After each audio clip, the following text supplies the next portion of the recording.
Bonjour et bienvenue pour ce nouveau JT Contalia TV Revue Fiduciaire. Au sommaire aujourd'hui, cotisation sur la valeur ajoutée des entreprises, SMIC au 1er janvier 2015 et baux commerciaux. Pour toutes les périodes de référence clôturées à compter du 1er janvier 2014, les entreprises disposant d'un seul établissement sont à nouveau dispensées du dépôt de déclaration de la cotisation sur la valeur ajoutée des entreprises.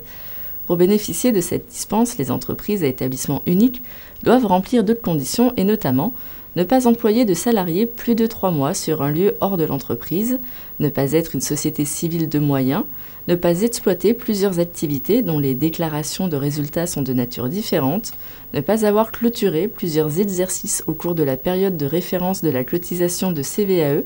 ne pas être membre d'un groupe fiscal, ne pas avoir fusionné au cours de l'exercice de référence et ne pas être une entreprise sans aucun salarié et aucun établissement en France qui exerce une activité de location ou de vente d'immeubles en France.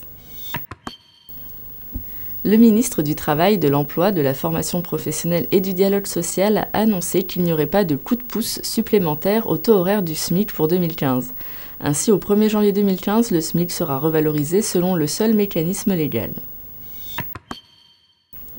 Pour les baux commerciaux conclus ou renouvelés depuis le 1er septembre 2014, l'indice des loyers commerciaux, l'ILC, et l'indice des loyers des activités tertiaires, l'ILAT, sont devenus les seuls indices de référence pour le calcul de l'évolution des loyers commerciaux et des loyers des bureaux, des professions libérales et des activités des entrepôts logistiques, pour permettre aux bailleurs et aux locataires de calculer le plafonnement du loyer de leur bail renouvelé à partir du 1er septembre 2014, les valeurs trimestrielles de ces deux indices du premier trimestre 2005 au premier trimestre 2007 ont été publiées officiellement.